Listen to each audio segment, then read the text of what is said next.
Good evening, everybody. Welcome back to Lightroom Live. We're using my computer's camera again here. Welcome back to Lightroom Live, everybody, after a 2-month break. Sorry, I missed the last webinar, but if you got my email, you heard I got stuck in traffic, so I just couldn't make it. My apologies, but it's good to be back again.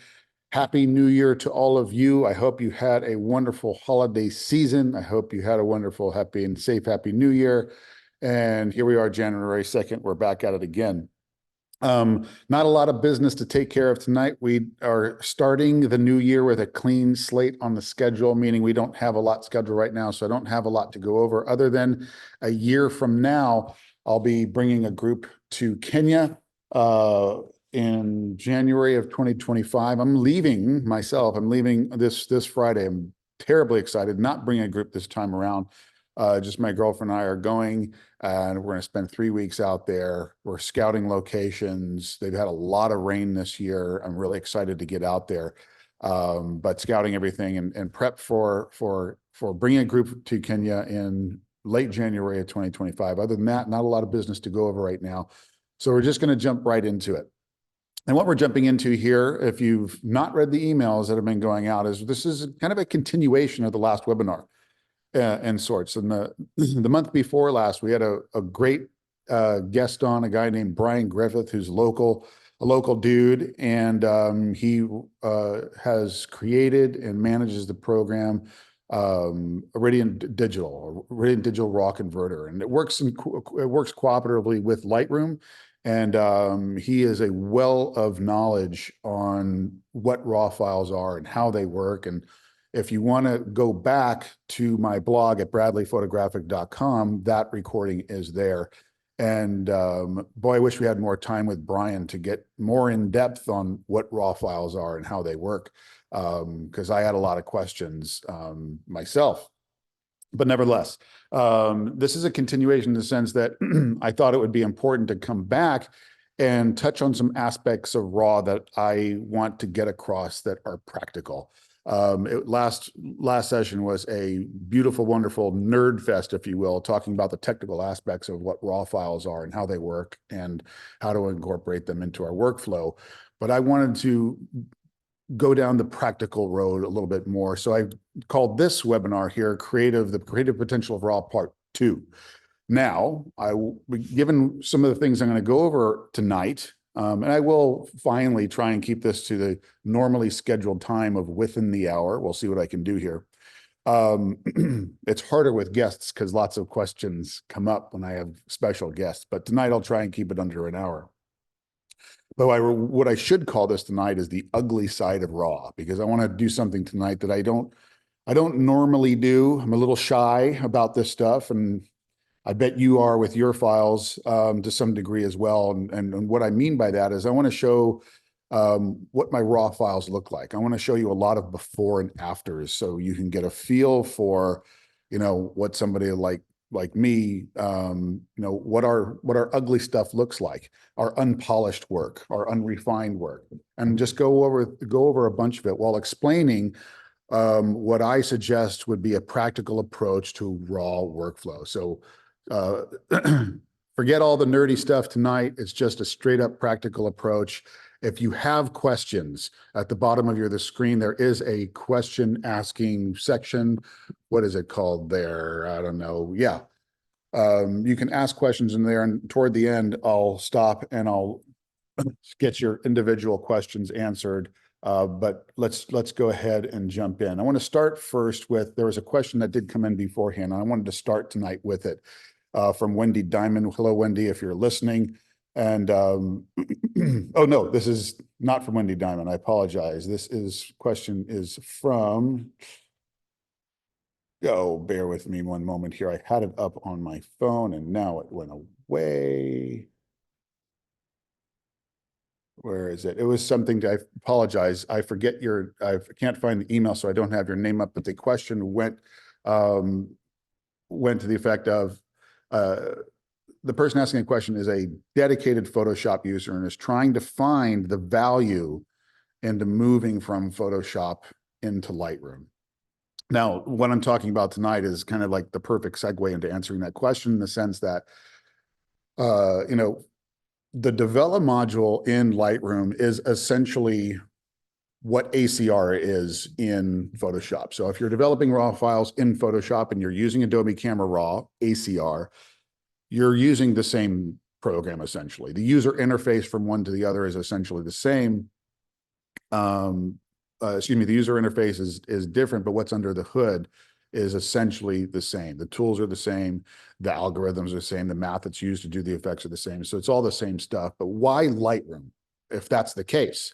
Why Lightroom instead of Photoshop? And the answer really has to do with how you manage everything with your photo archive in Lightroom that you just can't do in Photoshop. And that has to do with, starts with ingest and how you import and how you can tag and categorize and catalog your images. And then you can sift through your entire library and archive of photographs, regardless of where they might reside, meaning on your computer hard drive or an external hard drive or a series of external hard drives, or hard drive on your computer and then a CD and then a thumb drive. If you have images strewn everywhere, your catalog and your database can keep track of the location of where everything is, and you can sift through your entire library at once. But then there's all of the output options as well. So Photoshop really is just kind of for editing and developing, and that's about it. Well, Lightroom gives you the option, because it's a database, of working with an all-encompassing photo management program that just happened to has this robust develop module as well. So jump in. Bearing that in mind, let me go over to my keynote presentation here. Let me share my screen. And I'll jump over to my keynote, and we'll begin here. The creative potential of RAW, part 2. How to go from the unpolished to the polished, and what it means to have a practical workflow along the way. First thing I want to touch on here is talking about this stuff in the context of, well, the culture, the photography culture, the developing culture in which we currently live and have been for a while, and that is the age of Photoshop and the age of now AI. What is, first of all, digital photo manipulation? Perfect example.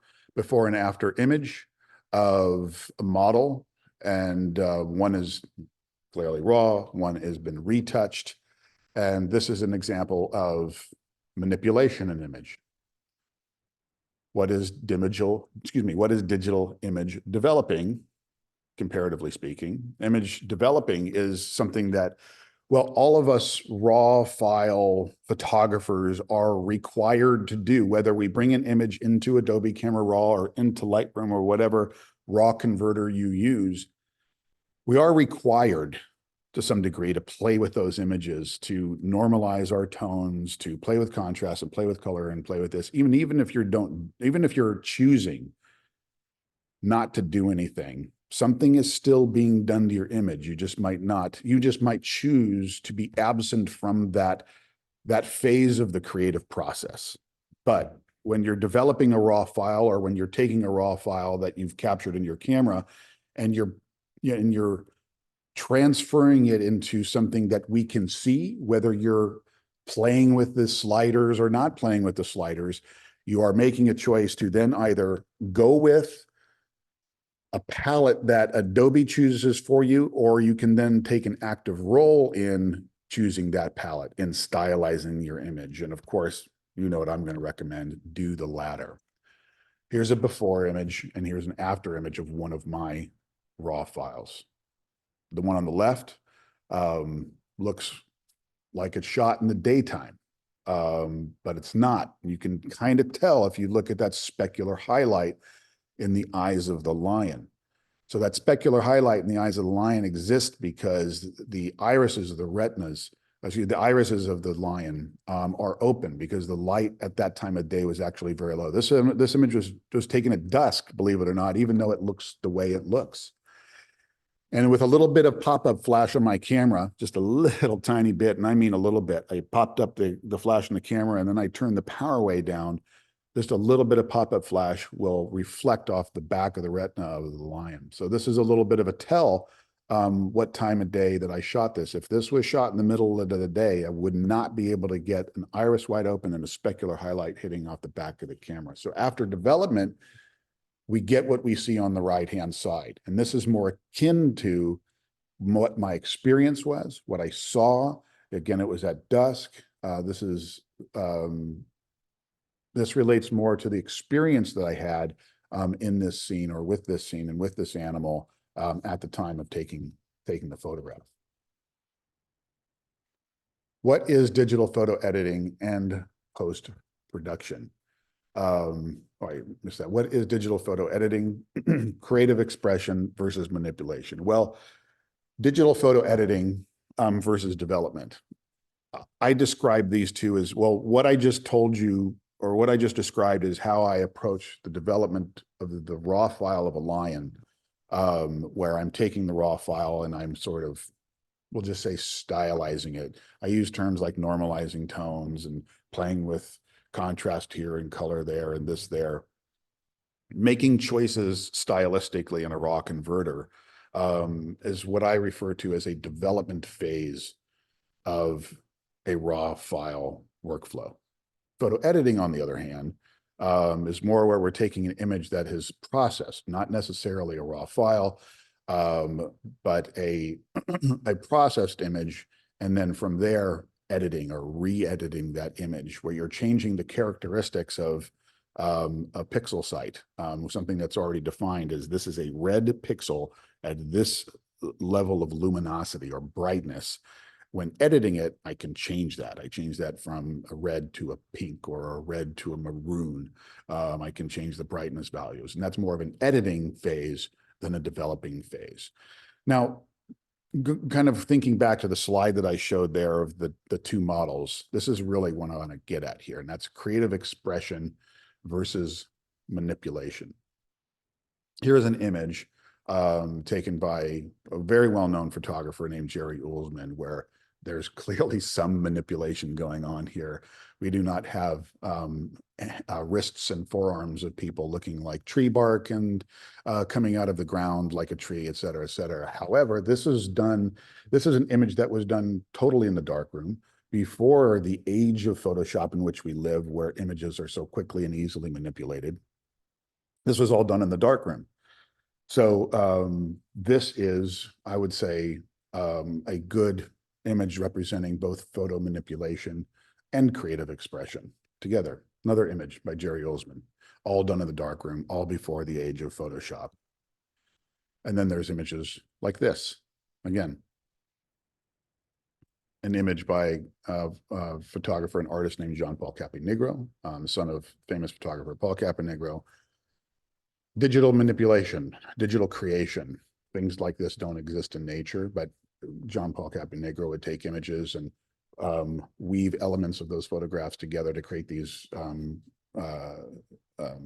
representations of real natural landscapes, but surrealistic in their presentation. And then, of course, back to the model thing. We have a before and after of Madonna here, what she looked like to some degree as the image was taken, and then, of course, after retouching.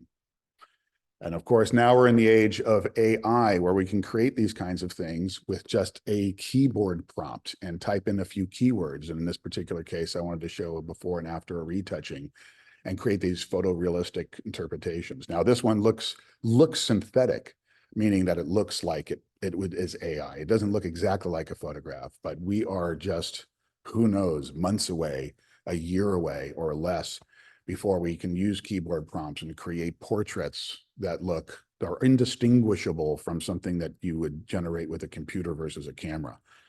So crazy. Now, why I'm talking about all this, why this is important to bring this up as I'm talking about raw file workflow, and as I said at the beginning of this, the practical side of it, is some of you, if you haven't already had these questions asked to you, you may, they're coming. Because I get asked them all the time. I have prints up in the gallery behind me, and there is not a week that goes by where someone that's in my gallery will look at my prints and ask me questions like, did you Photoshop that? Did you manipulate that? Did you change the color on that? Did you do this or this or this or this or this to that? I get asked those questions all the time.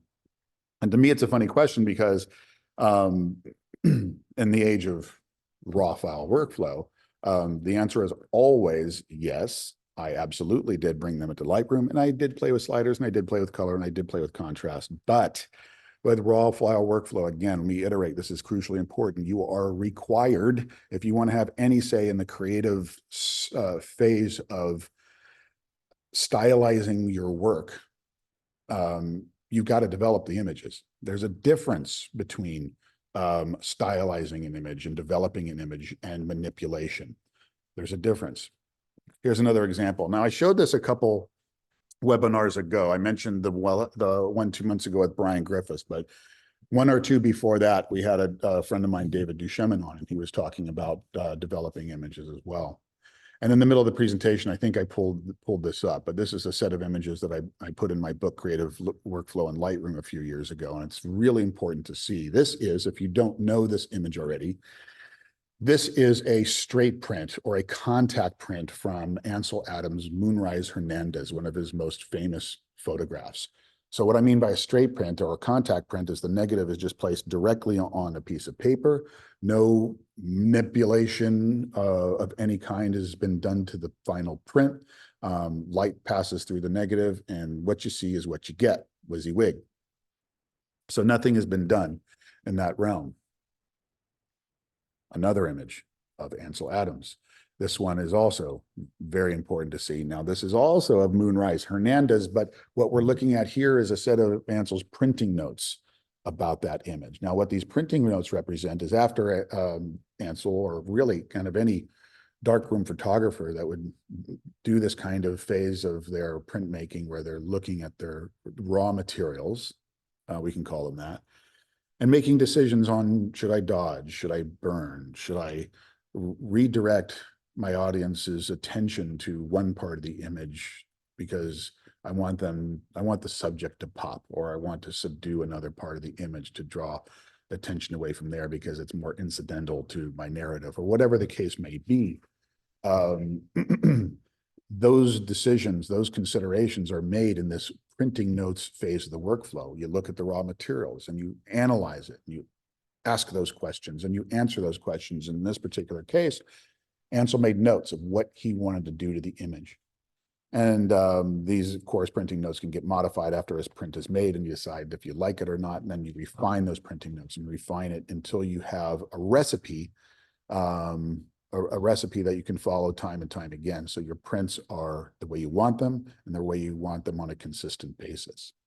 So after this sort of thing, the dodging and the burning and the use of contrast filters in one area of the image versus another area of the image is decided, you end up with then a final print, which looks, as you can tell here, looking at the right-hand side versus the left-hand side, drastically different. So then we ask ourselves, Ansel, were you cheating? Were you deceiving us? Kind of like how those photographers that were playing with the images of that first model, or the images of Madonna, where they were smoothing out the skin and tucking in the tummies and playing with, the forearms and the bosoms and things like that. Is this the same kind of thing that we're looking at here? Is this manipulation? Is this deception? Since we are changing what we're dealing with, the raw materials. And I absolutely think, and I think most everybody, if not all of you, if not everybody that would kind of look at this set of images would think, no, that's different. This is different. What Ansel's doing here is not, it's not cheating. This is something that might lie more in the realm of creative expression instead. There's a vision that this photographer had when he was gathering his raw materials for what that final print looked like. And gathering raw materials versus creating printing notes versus doing the dodging, burning, it's all part of the same creative process. We're not deceiving anybody here. Deception versus creative expression. So I'm talking about this because it's really important. If you are being asked those questions, have you played with this? Have you manipulated that? Is this AI? Did you Photoshop this? It can create a bit of a inhibition in us as photographers and thinking, should we do this? Should we should we manipulate, for lack of a better word, or should we develop, or should we change what we're seeing on the back of our cameras to take this image and make it and polish it and refine it and turn it into something that we love and that we like and that we're proud of? And the answer is absolutely fucking yes, you should do that, especially if you're doing it with raw files. There is a clear difference between deception and creative expression. And in the realm of raw file workflow, I'm saying what I'm saying now because I want you to free yourself of any of those inhibitions, because you are not going to find your style as a photographer. You're not going to find your voice.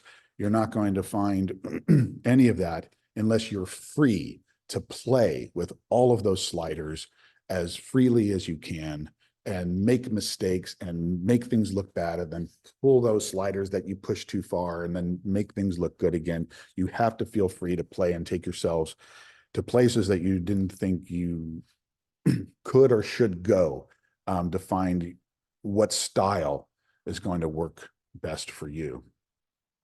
Creative expression versus manipulation.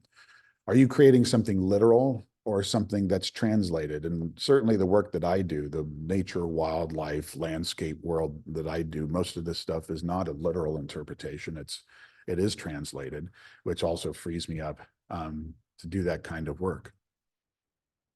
Which techniques are fair game and which are off limits? And to answer that question, I mean, you got to answer that for yourself. I would just suggest that if you are doing things, I showed that image before of Jean Paul Capinegros, where he's taking natural elements of photographs and blending them in to create the surrealistic sort of digital creation. That was a very obvious piece of art that was not taken with a camera. So he didn't need to necessarily label, this is not a liberal thing on the bottom of the print that he shows on the wall in the gallery. This is a digital creation. Point being is just, if you're doing this kind of stuff, just be honest about it. Everything's fair game. There's no off limit stuff in any kind of art as far as I'm concerned. So if you want to composite or not composite or remove things or add things, go for it. There's just a difference between creative expression and deception, and just be honest. That's what I would suggest to do. Raw data. So let's talk about raw files a little bit more in the practical way, not the nerdy way. Raw data is unprocessed data, basically what it is. Raw files color is undefined, even though the data maintains color information. Because sensors in our cameras, the pixels, the sensors, they don't see the world in terms of color. They see the world in terms of light. How much light is coming in? And they read that light. So how our cameras and sensors make sense of the world of color is that in front of that sensor is a color filter array. And a pixel is designated as, this is a red pixel, or this is a green pixel, or this is a blue pixel. So there's color information, even if we're creating black and white images. A perfect example. If all we're doing is creating black and white work, that's manipulation, I guess, right? No. If all we want to do is create black and white work, we always have to then bring our images in to our raw converter and convert them to black and white. The color is a point I'm making here. Don't let me go off track. Color is undefined, even though the data maintains color information. A raw file, again, so important, requires development in order to define color and gamma. Gamma is a fancy word for tone and contrast. The image that we see in Lightroom is a processed version of that raw data. So let's get that into our brains. We can't see raw files. Okay, we can't see them, can't do it. So what you're seeing in the back of your camera, if you're shooting raw, is the same thing. You're taking a picture with a Nikon camera in raw, you take a picture, you look at it in the back of your camera. What are we seeing? We're seeing a low-res processed version of that raw data given to us by way of Nikon profiles and the Nikon image engineering team. So they're deciding, understand this, then they're deciding on the palette and the contrast and the tone of that image to some degree. Same thing happens in Lightroom. We import our images in Lightroom. Adobe is adding its processing, demosaicing algorithms and its color profiles and its tone to some degree. But that's where our control begins, is after that. These versions of course, are starting points and come in many flavors. So what I mean by starting points is that, again, it's just a preview that we're looking at the back of our camera. It's just a preview that we're looking at in Lightroom that's given to us by either Nikon or Adobe.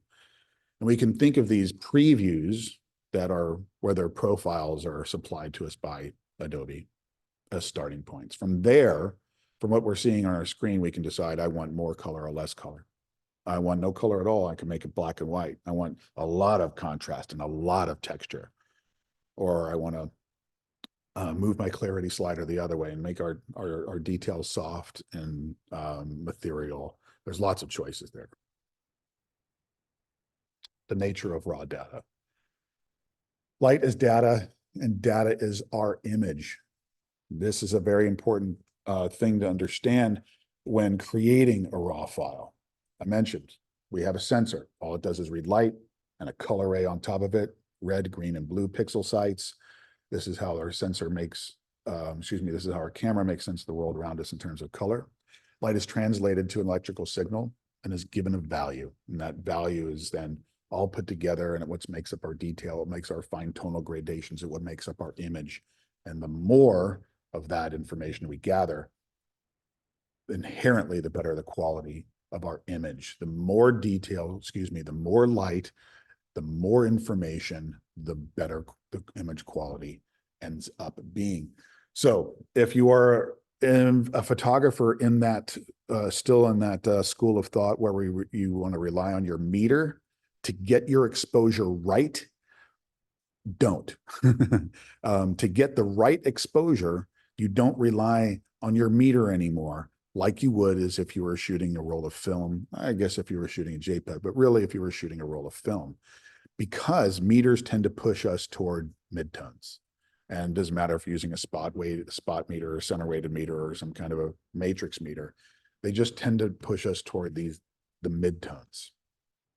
And why this doesn't work with digital is because here we are looking at a histogram, which is the tool that we digital photographers use to determine how much light we're getting in our images, where that light falls, where that tonality falls. Of course, off to the right is our whites, and off to the left are our blacks, and everything in between are shades of midtones. And midtones are here. But as I just pointed out, the goal with raw file workflow is to gather as much light as we possibly can, because it's the light that translates into those signals, which then makes up the quality of our image. And if what we're doing is focusing on midtones, this zone right in the middle, that's goes against what I was just saying of gathering as much light as we possibly can, which is why I'm going to skip over this slide. Which is why I'm sure all of us, or most of you have heard this at some point, but this is why we've heard this. Expose that histogram to the right, expose it as far as you can to the right without clipping highlights in critical areas of our composition, ETTR. So again, the goal there with raw file workflow, as much light as you possibly can to maximize the quality of our raw materials, that raw file, okay? Now, the trick in doing this is, and this is what I'm going to show you as I start showing you my ugly stuff, is if you're doing this and you're doing this right and you're taking a picture and you're looking at that histogram to determine if you really have brought as much light into that raw file as you possibly can, what that means is, what the byproduct of all that is that the stuff that you're going to see on the back of your camera, or the images that you're going to see on the back of your camera, are not going to look good. They're not going to look polished. They're not going to look the way you want them to look. They're not going to look like, they're certainly not going to look like what you're seeing. If you think back to that lion image, the before and after lion image that you just showed you, that's the kind of thing that you're going to start to see if you're not seeing it already with your raw files. They're not going to look good. But don't worry. Have faith. Have faith that in phase one of our raw file workflow, our goal is to gather light. Phase two will normalize our tones and make things look good. So phase one, proof images in the back of the camera. We do that by looking at some things and ignoring other things. We do absolutely, of course, want to look at the composition. We want to look at our tonal balance. We want to look for sharpness. We want to zoom in, zoom out, make sure that our focus plane is where it needs to be, or our depth of field is where it needs to be. Or if we're doing a big, broad landscape, that we don't have depth of field fall off in our foreground. Or if we're doing a portrait and we want to have our subject pop from the background, that those background elements are not making the composition noisier than we want it to be. Our bokeh is looking, you get the idea. But you want to look at your sharpness. Here's the part that I want you to have faith in. That's a little initially counterintuitive, because we want to look at the back of our cameras and we want to see something that looks like, well, what we see. We want to see an image that's kind of refined, but ignore brightness. Ignore it. Doesn't matter. It doesn't matter at all. Forget it. Even if you want to see something that looks good and you ETTR and you push that histogram to the right, doesn't matter. Ignore it. Brightness doesn't matter. Contrast doesn't matter. We don't care. Color, we don't care. These things do not matter. Ignore them. Even if your image looks like crap on the back of the camera, forget about it. What you care about is, are you far enough to the right? Now, what I do is, as I analyze, is if you don't know what this is, find your manual and find it. But the best way to find out whether or not your histogram is as far to the right as you can get it without clipping highlights and critical areas of our composition is to turn on your blinkies feature. That's what I call it. And that's a feature that almost all digital cameras have nowadays, where you turn it on, you take a picture, and if you have areas that are too bright, clipping, if you will, too bright, it'll start to blink at you when you're looking at it in the back of the camera. Blink, blink, blink, blink, blink. So then you analyze it and you think to yourself, is this blinking happen? If you're taking a portrait of somebody with pale skin, you're taking a picture that has a pale skin tone, and their cheekbones and their tip of their nose and their forehead is starting to blink at you. That might be a critical area of your composition. You might want to back off and turn your exposure back down, so those specular highlights in these areas here are not blown out. So there's detailing, there's information in there to be had. So that's an indication you want to bring that down as far as you can to the right without clipping highlights and critical areas of the composition. On the other hand, let's say that person you're taking a portrait of, their skin is fine, but what's behind them is a really bright light and it's clipping behind them. But I might not care if that's clipping, because I just might want to have that go white. It's an image to image choice. But again, the goal, ETTR, expose to the right as far as you can without clipping highlights and critical areas of the composition, and let the blinkies show you in your camera where that clipping is occurring, so you can make that critical decision of whether or not the clipping is happening in the zone that you need or want it to be. So that's phase one. Phase one of the raw file workflow is to proof the images on the back of the camera, expose to the right.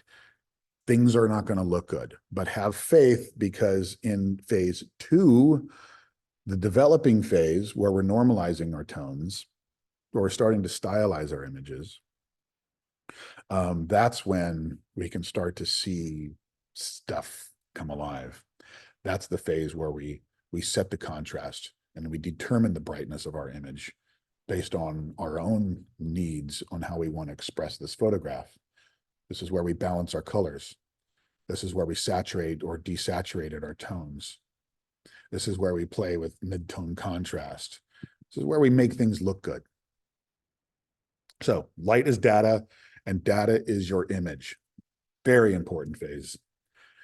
True color is relative. Important. As I mentioned, we don't see raw files. So using a Nikon camera, take a picture, look at the back of the camera. We see a preview based on recipes provided to us by Nikon, and the same thing in Adobe. We import images into Lightroom and we see previews of that raw data provided to us by Adobe. And what we're looking at here is a set of images of a whale shark that I photographed in Mexico. And I took a screenshot of this because this is a common thing. That's not common. It happens all the time, whether you see it or not. It's in this particular case, it was a noticeable difference. So I took a screenshot out of it. Sometimes this difference is not noticeable. What am I talking about? The top image is a preview that's provided to us by Adobe after the Adobe profile has been applied.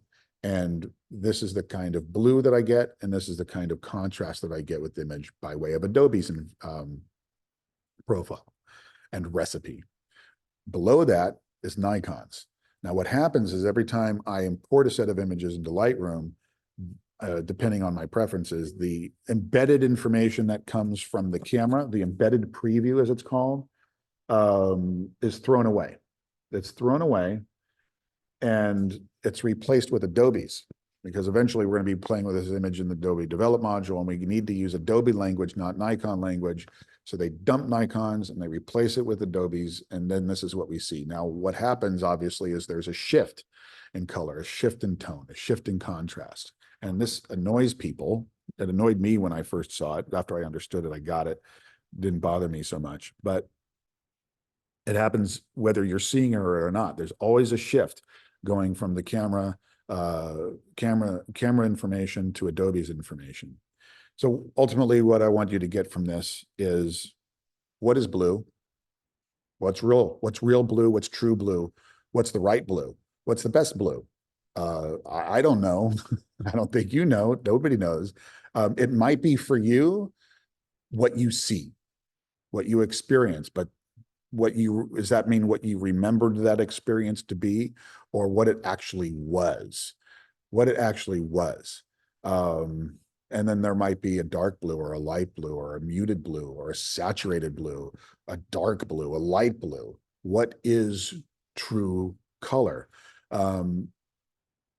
With this kind of stuff, that doesn't exist. It's translated by way of Adobe, or it's translated by way of Nikon. What I'm saying is this: don't let them decide for you on what your blue should be. You should have a hand in the creative process. You should go into the develop module and have a decisive say in where this needs to go stylistically to match your vision for it, whether it's a literal expression or a translated expression. You got to have a role in it. And if you're choosing to not to, if you're choosing to do something more literal with your work and non-manipulative, that's fine. But what you're really doing then as a default is saying, I like Adobe's choice, or I like Nikon's choice. Think of it this way. With film, there was nothing literal. It was all creative in a sense, or really even engineered is the best way to put it in a sense. If you're still shoot film, you get it. If you're an old film shooter, you really get it. Because back in the day when I went into a photo store before all this digital stuff, you walk into any photo store and there's a massive wall of film behind that cash register. And that massive wall of film had Kodak and Agfa and Fuji and all kinds of different film and all kinds of flavors from all of those different manufacturers, in part because they want to make money in selling film, but really because all those films did something different than the one next to it. There was black and white film, of course, and color film, and film designed for low light versus daylight film. And then there was film with saturated color versus neutral color. And then there's film designed for skin tones. And then there's film design, there's infrared film, there's film designed for shooting in fluorescent lighting. There's film designed that leaned toward cool tones, and other film that leaned toward warm tones. And all of this stuff was created or engineered by Kodak and Fuji and Agfa and other manufacturers for a very specific application, for a very specific palette, for a very specific style. And the thing is that in these days, and still, if you're shooting film, is this: you had to make a creative choice, and you were locked into that choice before you hit that shutter. You had to decide kind of what you were going to shoot, but certainly how you were going to shoot it, and how that look was going to be, how that image was going to be styled, was all decided on when you bought that film. Okay, so we have the same choices now. However, instead of making the choices before we hit the shutter, we now get to make them after we hit the shutter with digital, especially with raw file workflow, because I mentioned with raw files, the data is not defined, the color is not defined. We get to decide after we've taken the image, and then we put it into our raw converters, if we want that say the pixel side comes back looking red. They can have it this shade of red or this shade of red or more pink or more maroon or bright or dark or monochrome. All of these choices of the film that we want to do, if you will, metaphorically speaking, can be made after the fact now. But even better yet still is we can take this image and we can turn it into this film and this film and this film and this film and this style and all kinds of different styles, and save all of them and use all of them for different applications. One I want to make a print to put on my wall. One might want to send a submission to a contest. One I might want to send to submission to a magazine, all for different applications and different uses. Skip over that one too. True color is relative. I just want you to walk away with this. Have a hand in it. You decide what blue is for you. You decide what red is for you. You decide how bright or how dark or how hard or how soft, based on how you want to express that image and how you want to translate that image, all based on what your vision is for your photograph. And please do it without inhibition. In the age of Photoshop, in the age of AI, play, play, play, and play some more. Okay. So let's show some more practical applications. Raw file. I'm just going to start going through these with you, one after another after another. Here is an image I took in Kenya of a fish eagle, raw file. Let me pull up this right-hand side panel so you can see these histograms as you go. I want you to see the histograms because I want to reinforce this concept of ETTR. As you can see, the histogram shot at this as far to the right as I can go, even though you might see a little gap here. See that little gap? I usually don't like those. I like to push this so far to where I'm like seeing a little clipping, but why didn't I do that in this one? Well, this eagle has very white feathers along here, and anything more, I was probably seeing a little bit of clipping right there on the feather. That is a critical area of my composition. If I see a little clipping here, I'm going to back off. Anyway, before and after. Raw file, developed file. Start noticing the difference also think in terms of, I showed you Ansel Adams' printing notes before, and he would look at the raw materials and he would think, I want to dodge here and burn here and redirect light to this part of the image and subdue light in another part of the image and draw out texture here and subdue it there. All those questions were asked him. He's looking at that contact sheet, at his raw material. Well, it's exactly what I do. It's exactly what I would suggest you do is I look at this stuff and I think, where can I take this? In this particular case, I toned down the sky, I brought out the shadows, I saturated a little bit of color. I thought about all that before I actually approached the development. And if you have those decisions or those ideas, I should say, in mind of where you want to go stylistically, that makes the development go much quicker. And that's the best formula that I could ever teach, is have an idea what you want to do and where you want to go. And then the tools will just kind of take you there. There's no formula beyond that in terms of use this tool or this tool or this tool. Because once I know that I want this approach to my development, I'll start to play. If I know that there's something I want to do with contrast, I'll play with a bunch of different contrast tools, localized correction tools, tone curve, global contrast slider, clarity slider, dehaze tool. All those are fair game in the world of contrast. I could play with some or all of them. And after you play with all of them, you start to get a feel for what they do and how they behave. And you'll start to get an idea before you play with your images, which one might be the most appropriate to touch first. But at the end of the day, there's no formula. It's play, play, play. That's the heart of creativity. Wildebeest, also in Kenya, raw file, nice reflection. This is what I was envisioning for it. Just a nice black and white, no color needed here. Zero in on that reflection. If I zoom in, I draw out the detail with some texture on the hair of them because I want to make a nice big print of something like this. But simple, simple, simple, simple. But look at the histogram. As far to the right as I can push it without clipping highlights and critical areas of my composition. But look at this. Everything is white, white, white. If this is clipping, do I care? No, because look at my final vision for the photograph. I can have that go white. But if this part of the image or this part of the image is clipping or whatever other part on the animal, something in the water is clipping.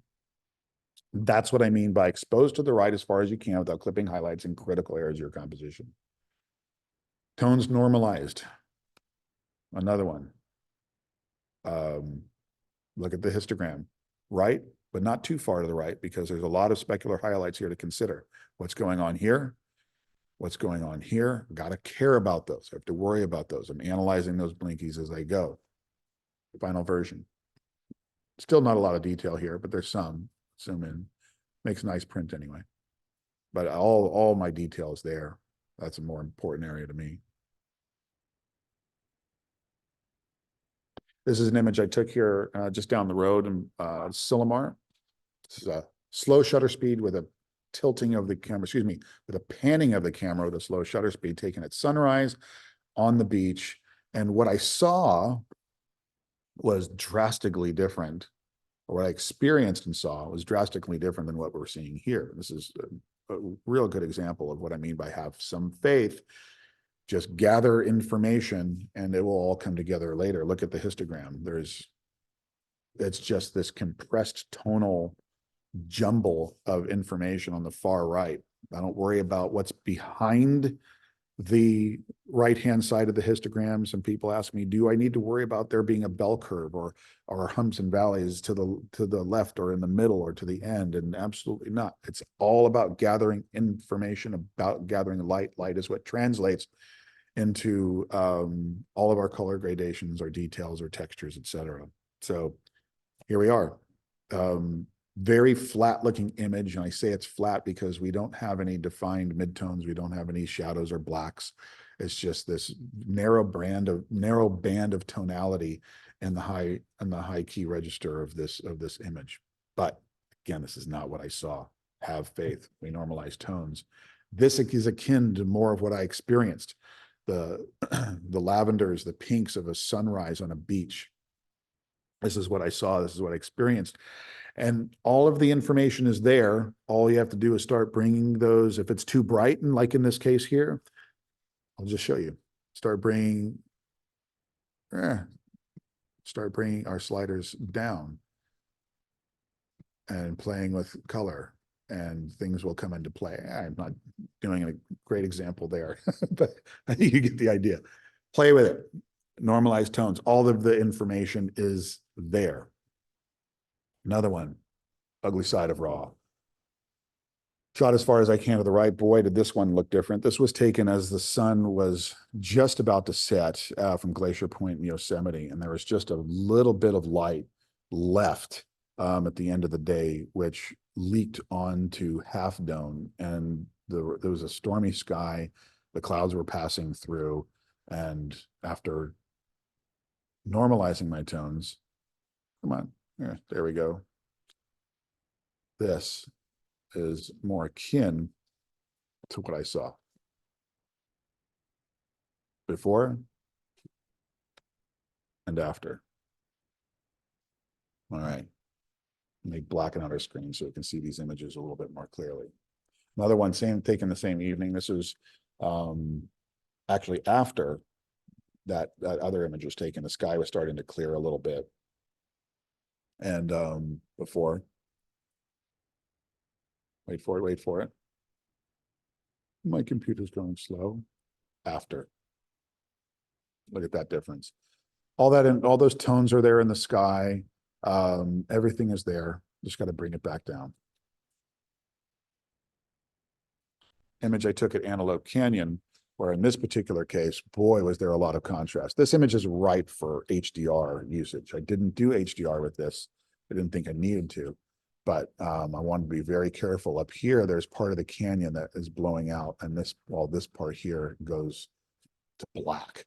But I didn't want to expose this part so much where I lost the tip of the canyon here. So instead, I made sure the clipping was in the appropriate spot. There's a little bit of clipping in here in camera, but I know if there's a tiny bit, raw information has, depending on the camera, anywhere from 2 to 4 stops of recoverable information. So this is before and this is after. Ends up for a nice heart-shaped look at Antelope Canyon, looking straight up from the canyon floor. Again, before and after. Next one. Image. This seems to be the after. My apologies. Let me show you the before first. Here's the before image of an image I took of Bali of salt miners.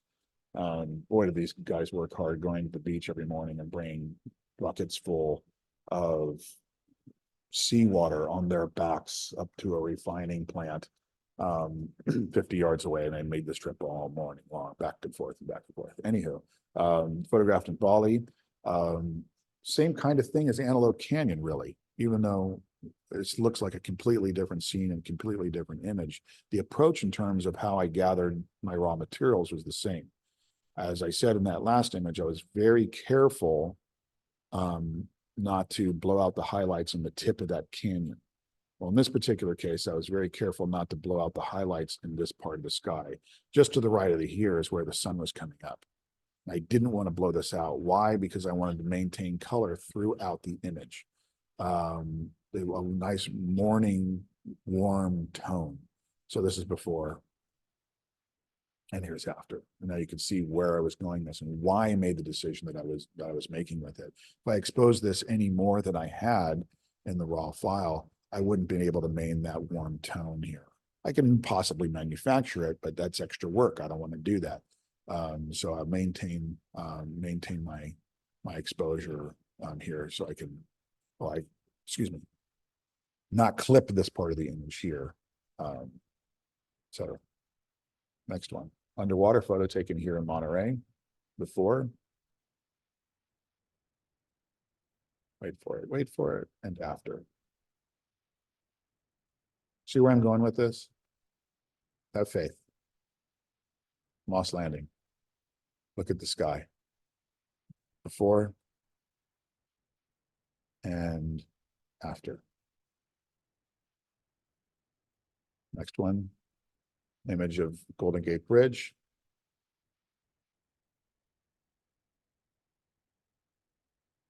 Wait for it. And after.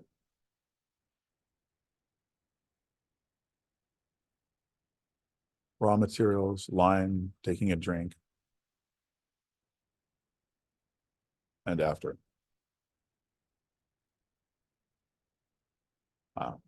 Back home to Asilomar, taken just down the street from here. This is another great example. I want to see the histogram on this one. Histogram on this one, we can see shot as far as I could, avoided clipping in critical areas. There's nothing going on in that sky, but it's not what I saw. Nothing at all going on there. No color either. Wait for it. More akin to the experience that I had. There's lavenders there, there's pinks there. This is as the sun was just coming up, just beginning to come up, etc. And then look at the difference. Now, what's the difference in the histogram from the raw file? So here's the raw file. The goal is to do, push as far to the right as you can, but after I normalize tones, that's what that histogram looks like. So just a matter of moving things, starting to begin to move things back to the left. If the things are starting out too bright, that is, you might want to go for a high key look. You might want a brightness look. But you'll know when that time comes. This one's drastic. Here's the before image. And wait for it. There's the after. Got rid of all the color information, cropped into it, darkened that background dramatically, and created this, what I think is a lovely effect of this Chinook in a Sacramento River tributary. And another one here, same shoot, near the Coleman Fish Hatchery near Anderson, California. Wait for it, before and after. And then one more. Pay attention to the difference in this one. This is an important one I want to show you. So here's before, and here's after. Before and after. Wait for it. Yeah. Now, as I'm toggling here between before and after, something I want you to pay attention to here. And what I want you to pay attention to here is what's going on with the light. So what's going on with the light here versus what's going on the light here. And why I'm bringing that up is because what's going on with the light is kind of a critical part of, well, where your eye goes in a photograph. In the raw file here, my eye is going to the upper left-hand corner because that's where the light is. Eyes tend to go to the part of the image that's the brightest or has the most contrast.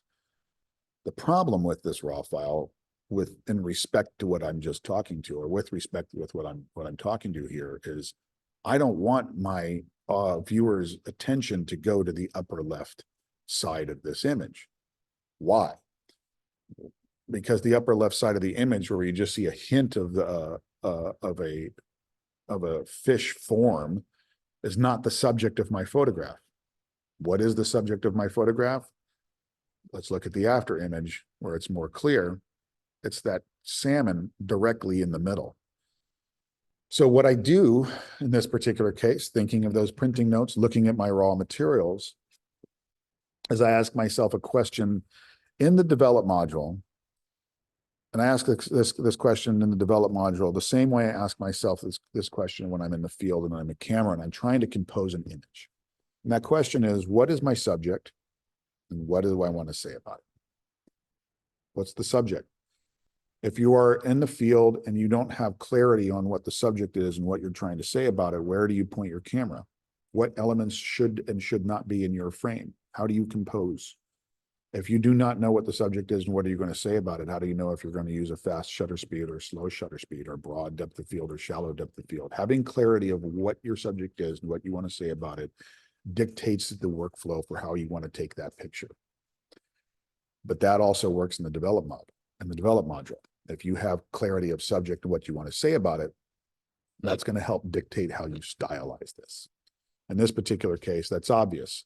I do not want to have my viewer's attention go to the upper left-hand corner. I want my viewer's attention to go to the subject, which is this salmon here in the middle. Wait for it. So how I do that is I redirect the light in this case.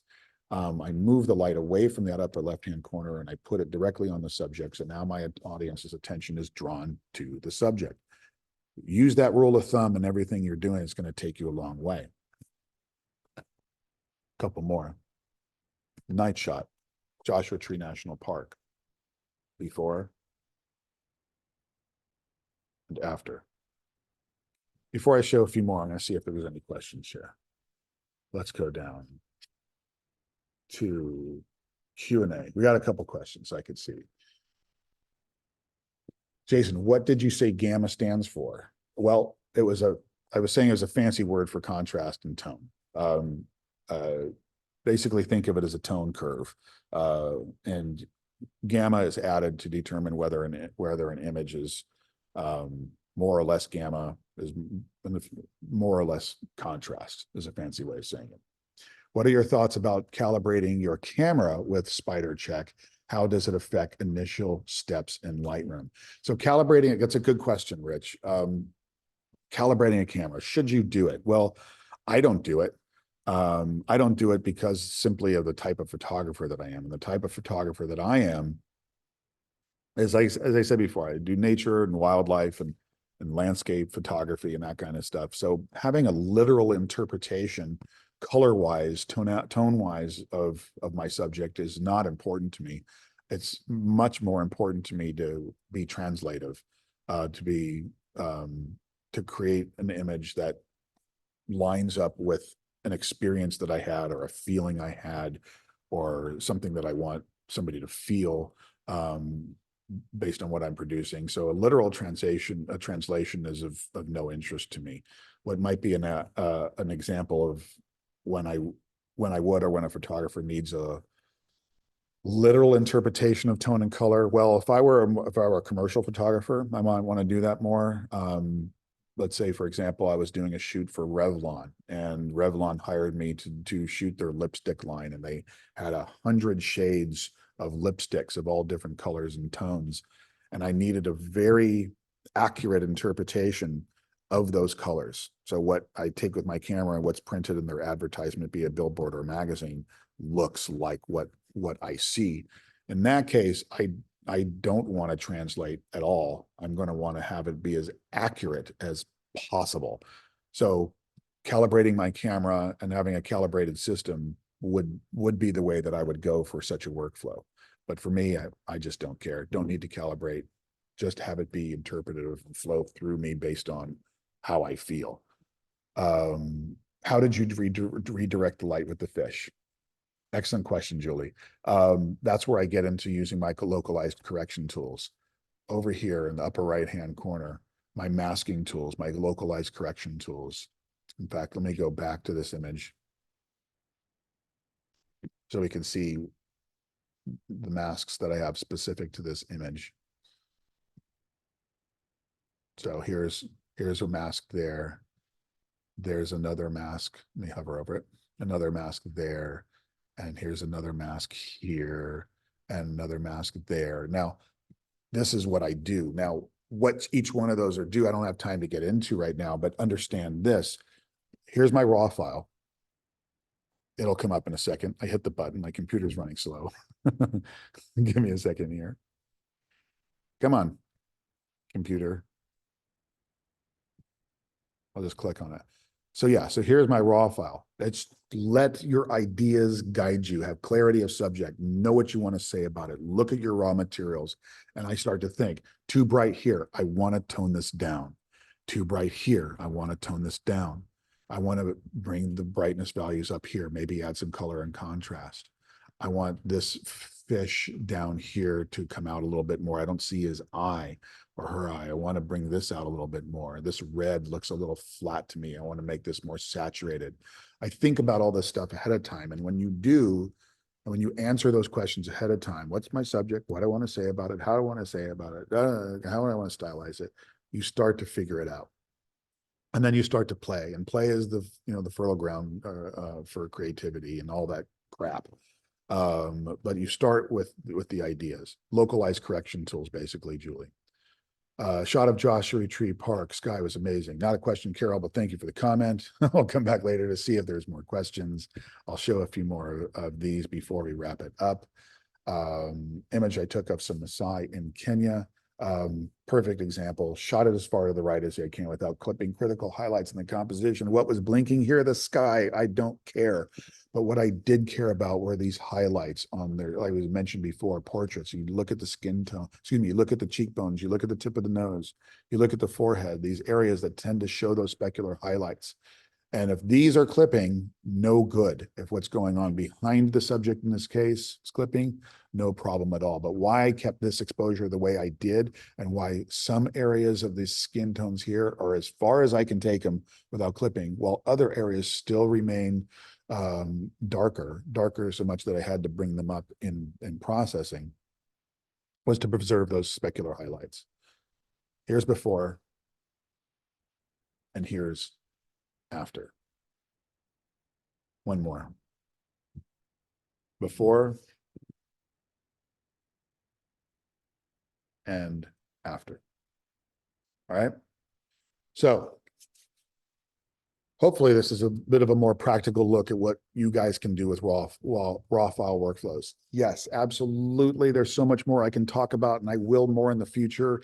But Julie, to answer your question a little bit more about localized correction tools, go back to bradleyphotographic.com, click on blog, look a few webinars back, and I do have a webinar on masking AI tools. It's not going to go comprehensively into my philosophy and rules and ideas on how to approach playing with an image by way of localized corrections, but it does go in depth into how to use those tools a little bit more than I've done here today.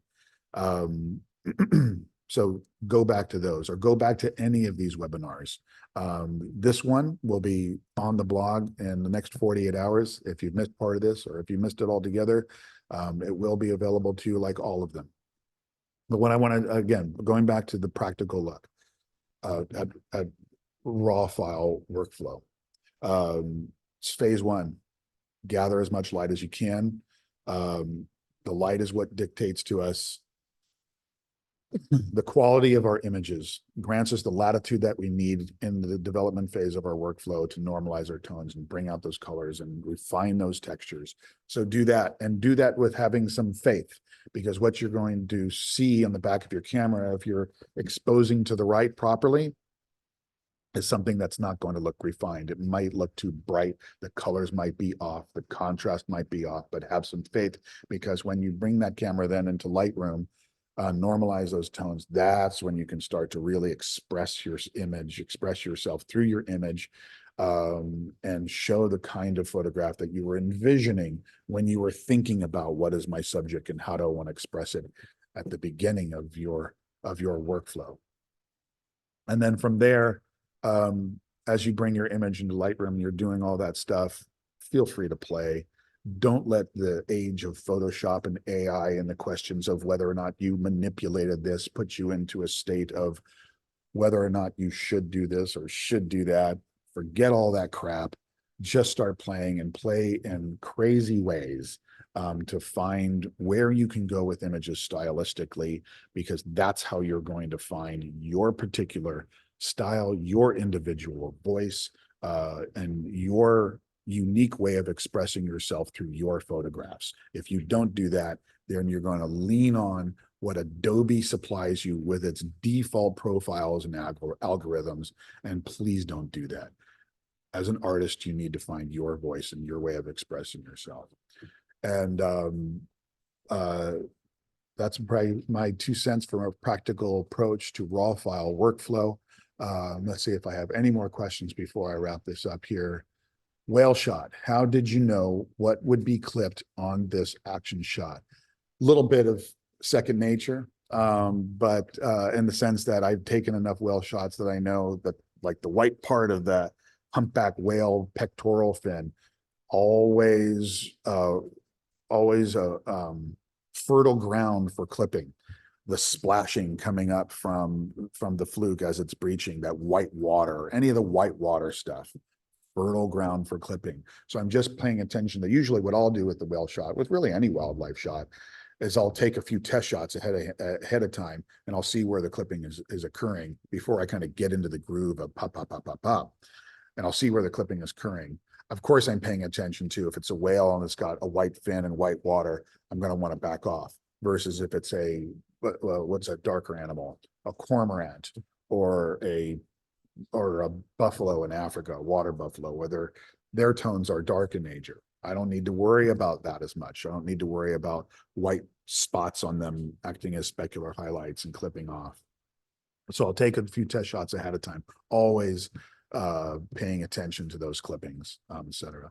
Anyway, everybody, that's it. I think I kept it close to an hour this time, a little bit over. Good for me, amazing me.